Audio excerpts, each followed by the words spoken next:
哎呀，大家好啊！又係你哋嘅節目主持人阿 wing 啊。咁啊，今集啊就開個又係童年嘅一大回憶啊。咁啊，龍珠車仔，呢架係龜仙人嘅專用車仔啊。因為龜仙人都唔知點解要揸車啊，其實我一直都唔明。同埋我睇咗咁多集啊，得啊。阿布馬即係香港叫莊子啊，揸個車同埋揸個飛機之外，佢哋全部都係唔揸車唔揸飛機嘅，即係佢哋從來都冇見佢哋主角群係揸個車同埋揸個飛機嘅，莊子除外啦。咁其實呢架車好聽就係出嚟懷緬情懷啦，唔好聽就出嚟揾你哋錢啦。咁啊，佢又真係好成功揾咗我錢啦。佢仲有幾盒嘅，而家佢仲有幾盒嘅，今個月都仲要出多2盒添。咁啊，嗰幾盒就有阿悟空個筋斗雲啦，有架電單車啦，仲有個咩我諗唔起添，唔緊要啦，我嗰啲我興趣不大。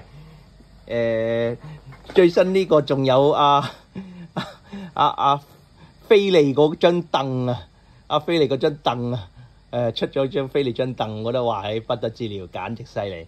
咁唔緊要啦，呢個就開嚟大家睇下咯。呢架我都 OK 嘅，呢架就係童年回憶啦。我記得以前細個由呢個晏晝3、4點播到去夜晚10點先開始播嘅，因為個內容呢又打完呢個笛子魔王啊，即係笛子魔童啊，即係笛子魔王係佢老豆，笛子魔童即係吳範嗰個真係教佢嘢嗰個笛子魔童魔童叔叔咁嗰個，打完佢之後咧，劇情就急轉直下啦，就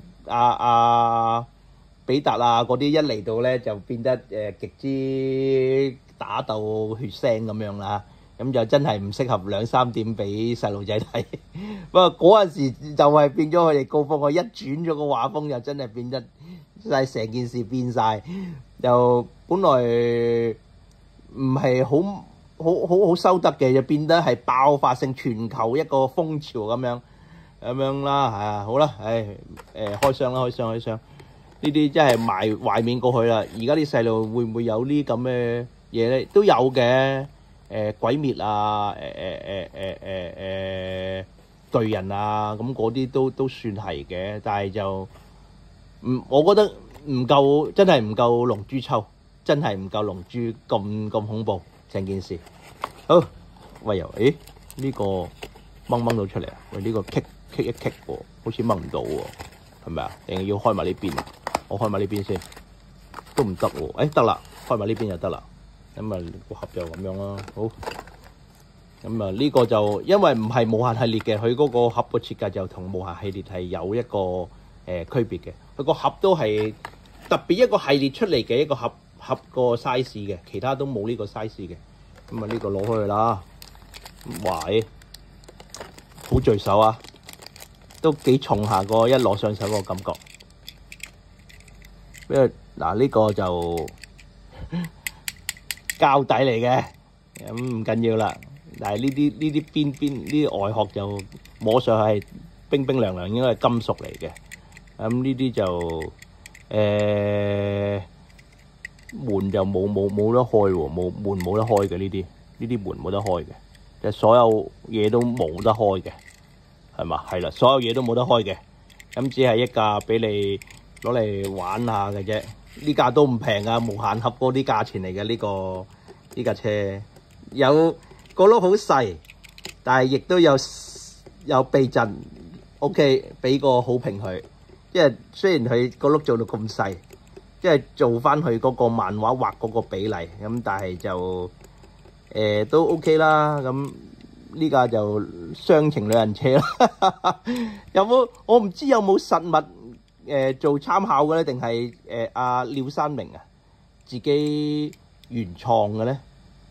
呢個真係唔清楚，呢架車真係唔清楚。你近最近播，即係呢啲就童年回憶啦。我記得細細個，即係細細個返到屋企，因為嗰陣時仲係有分呢個上晝上下午晝嘅小學嘅，咁啊收屋企，咁啊做下功課，咁啊阿媽睇完嗰啲咩都市閒情之後咧，就晏晝播完啲劇集咧，就開始播卡通片噶啦。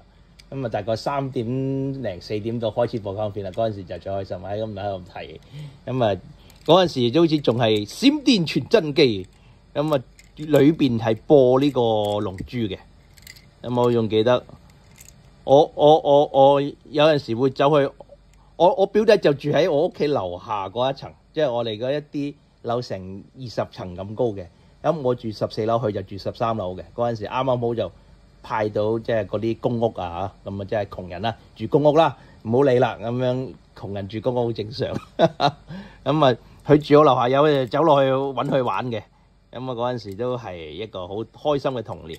咁睇下幾重啊！哇！呢架犀利啦，呢架65.1克咁重，呢架係真係重嘅呢架車。